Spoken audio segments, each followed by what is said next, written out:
The Enchanted Island. Prose by Washington Irving. Break, Phantsie, from thy cave of cloud, and wave thy purple wings, now all thy figures are allowed, and various shapes of things.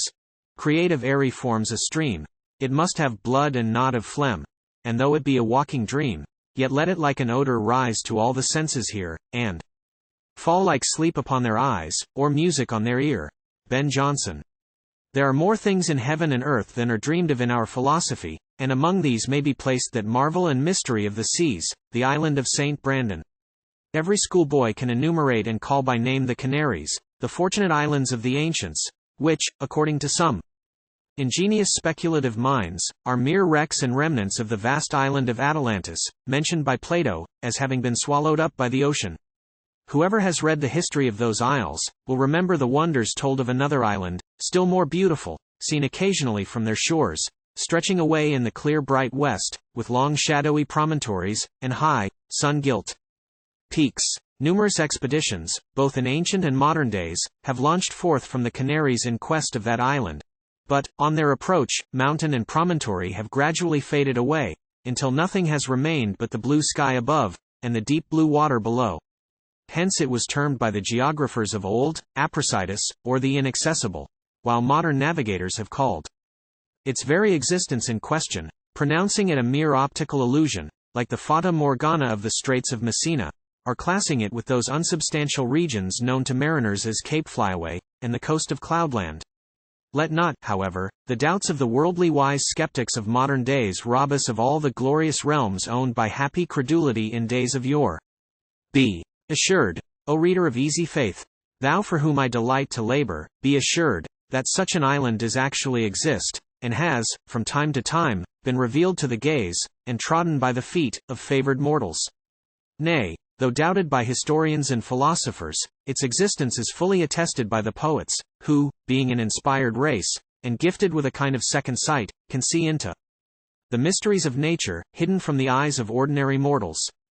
To this gifted race it has ever been a region of fancy and romance, teeming with all kinds of wonders. Here once bloomed, and perhaps still blooms, the famous garden of the Hesperides, with its golden fruit. Here, too, was the enchanted garden of Armida, in which that sorceress held the Christian paladin, Rinaldo, in delicious but inglorious thraldom, as is set forth in the immortal lay of Tasso. It was on this island, also, that Sycorax, the witch, held sway, when the good Prospero, and his infant daughter Miranda, were wafted to its shores. The isle was then full of noises, sounds, and sweet airs, that give delight, and hurt not.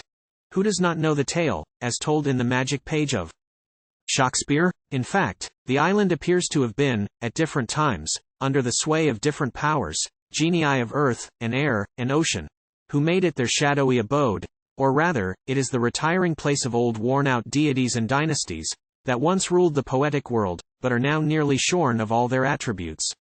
Here Neptune and Amphitrite hold a diminished court. Like sovereigns in exile, their ocean chariot lies bottom upward, in a cave of the island, almost a perfect wreck, while their pursued Tritons and haggard Nereids bask listlessly, like seals about the rocks. Sometimes they assume a shadow of their ancient pomp, and glide in state about the glassy sea, while the crew of some tall Indiaman, that lies becalmed with flapping sails, hear with astonishment the mellow note of the Triton's shell swelling upon the ear, as the invisible pageant sweeps by. Sometimes the quondam monarch of the ocean is permitted to make himself visible to mortal eyes, visiting the ships that cross the line, to exact a tribute from newcomers, the only remnant of his ancient rule, and that, alas, performed with tattered state, and tarnished splendor. On the shores of this wondrous island, the mighty kraken heaves his bulk, and wallows many a rood. Here, too, the sea serpent lies coiled up, during the intervals of his much contested revelations to the eyes of true believers. And here it is said, even the Flying Dutchman finds a port and casts his anchor, and furls his shadowy sail, and takes a short repose from his eternal wanderings. Here all the treasures lost in the deep are safely garnered. The caverns of the shores are piled with golden ingots, hexes of pearls, rich bales of oriental silks, and their deep recesses sparkle with diamonds, or flame with carbuncles. Here, in deep bays and harbors, lies many a spellbound ship, long given up as lost by the ruined merchant. Here, too, its crew, long bewailed is swallowed up in ocean. lie sleeping in mossy grottos, from age to age, or wander about enchanted shores and groves, in pleasing oblivion of all things. Such are some of the marvels related of this island, and which may serve to throw some light on the following legend, of unquestionable truth, which I recommend to the entire belief of the reader.